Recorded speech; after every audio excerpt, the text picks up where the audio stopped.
ಎಲ್ಲರಿಗೂ ನಮಸ್ಕಾರ. ಇಂದಿನ 2 ವಿಡಿಯೋದಲ್ಲಿ ನಾನು ಚಾಯ್ಸ್ 1 ಮತ್ತು ಚಾಯ್ಸ್ 2 ಬಗ್ಗೆ ಹೇಳಿದ್ದೇನೆ ಆಲ್ರೆಡಿ. ಅವನ ಆ ವಿಡಿಯೋ ನೋಡಿಲ್ಲ ಅಂದರೆ ನಾನು ಡಿಸ್ಕ್ರಿಪ್ಷನ್ ಬಾಕ್ಸ್ನಲ್ಲಿ ಹಾಕಿದ್ದೀನಿ, ನೋಡ್ಕೊಂಬನ್ನಿ ಬೇಕಾದ್ರೆ. ಈ ಒಂದು ವಿಡಿಯೋದಲ್ಲಿ ನಾನು ಈಗ ಚಾಯ್ಸ್ 3 ಮತ್ತು ಚಾಯ್ಸ್ 4 ಬಗ್ಗೆ ಹೇಳ್ತೀನಿ. ಅದಕ್ಕಿಂತ ಮುಂಚೆ ನಾನು ಚಾಯ್ಸ್ 2 ಬಗ್ಗೆ ಅಂದರೆ ಪೇಮೆಂಟ್ ಬಗ್ಗೆ ಹೇಳ್ತೀನಿ. ಅಂದರೆ ಎಲ್ಲರಿಗೂ ಡೌಟ್ ಇರೋದು, ಅಂದರೆ ಕ್ಯಾಶ್ ಆ್ಯಂಡ್ ಡಿಪಾಸಿಟ್ ಮಾಡಬೇಕಾ ಚಾಯ್ಸ್ 2 ಆದಮೇಲೆ ಅಂತ ಎಲ್ಲರಿಗೂ ಡೌಟ್ ಇರುತ್ತೆ.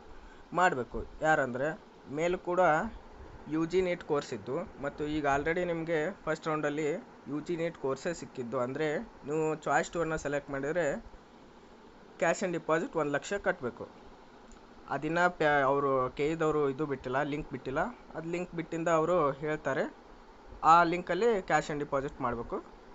ಮತ್ತು UG CET ಕೋರ್ಸ್ ಈಗ ಆಲ್ರೆಡಿ ಸಿಕ್ಕಿದ್ದು ನಿಮಗೆ.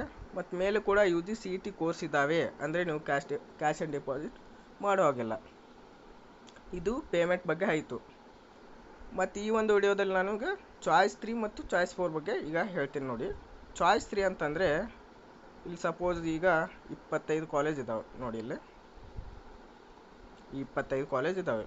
ಸಪೋಸ್ ಎಕ್ಸಾಂಪಲ್ ಆಗಿ 25 ಕಾಲೇಜ್ ಹಾಕಿದ್ದಾನೆ ಅಂತ ತಿಳ್ಕೊಳ್ಳಿ ಆಪ್ಷನ್ ಎಂಟ್ರಿಯಲ್ಲಿ. ಸಪೋಸ್ ನಿಮಗೆ ಯಾವುದಾದ್ರೂ 10ನೇ ಕಾಲೇಜ್ ಸಿಕ್ಕಿದೆ ನಿಮಗೆ, ಅಂದರೆ ಫಸ್ಟ್ ರೌಂಡಲ್ಲಿ 10ನೇ ಕಾಲೇಜ್ ಸಿಕ್ಕಿದೆ ನಿಮಗೆ.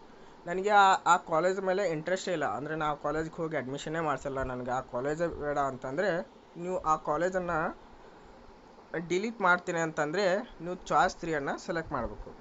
ನೀವು ಚಾಯ್ಸ್ 3 ಸೆಲೆಕ್ಟ್ ಮಾಡಿದರೆ ಮುಂದೆ ಪ್ರೊಸೀಜರ್ ಏನಾಗ್ತದೆ ಅಂದರೆ 1ರಿಂದ 9 ನೆಕ್ಸ್ಟ್ 10ನೇ ಕಾಲೇಜ್ ಅಂತೂ ಡಿಲೀಟ್ ಆಗ್ತದೆ. ಮತ್ತು 11ರಿಂದ 25 ಕಾಲೇಜು ಇರ್ತವೆ. ಅಂದರೆ ಟೋಟಲ್ 25 ಕಾಲೇಜಲ್ಲಿ 10ನೇ ಕಾಲೇಜ್ ಡಿಲೀಟ್ ಆಗಿ ಟೋಟಲ್ 24 ಕಾಲೇಜು ನಿಮ್ಮ ಆಪ್ಷನ್ ಎಂಟ್ರಿಯಲ್ಲಿ ಉಳಿತಾವೆ. ಇದು ಚಾಯ್ಸ್ 3 ಬಗ್ಗೆ ಆಯಿತು. ಮತ್ತು ಚಾಯ್ಸ್ 4 ಅಂದರೆ ನನಗೆ ಸಿಕ್ಕಿರುವಂಥ ಕಾಲೇಜೇ ಇಷ್ಟ ಇಲ್ಲ, ನಾನು ಈ KCET ಕೌನ್ಸಿಲಿಂಗಿಂದ ಹೊರಗಡೆ ಹೋಗ್ತೇನೆ ಅಂತಂದರೆ ನೀವು ಚಾಯ್ಸ್ 4 ಸೆಲೆಕ್ಟ್ ಮಾಡ್ಕೊಂಡು ನೀವು ಕೌನ್ಸಿಲಿಂಗಿಂದ ಹೊರಗಡೆ ಹೋಗ್ಬೋದು. ಇವೆಲ್ಲ ಚಾಯ್ಸ್ 3 ಚಾಯ್ಸ್ 4 ಬಗ್ಗೆ ಆಯಿತು. ಎಲ್ಲರಿಗೂ ಧನ್ಯವಾದಗಳು. ಮತ್ತು ನನ್ನ ಚಾನಲನ್ನು ಸಬ್ಸ್ಕ್ರೈಬ್ ಮಾಡಿಲ್ಲ ಅಂದರೆ ಸಬ್ಸ್ಕ್ರೈಬ್ ಮಾಡ್ಕೊಳ್ಳಿ. ಮುಂದಿನ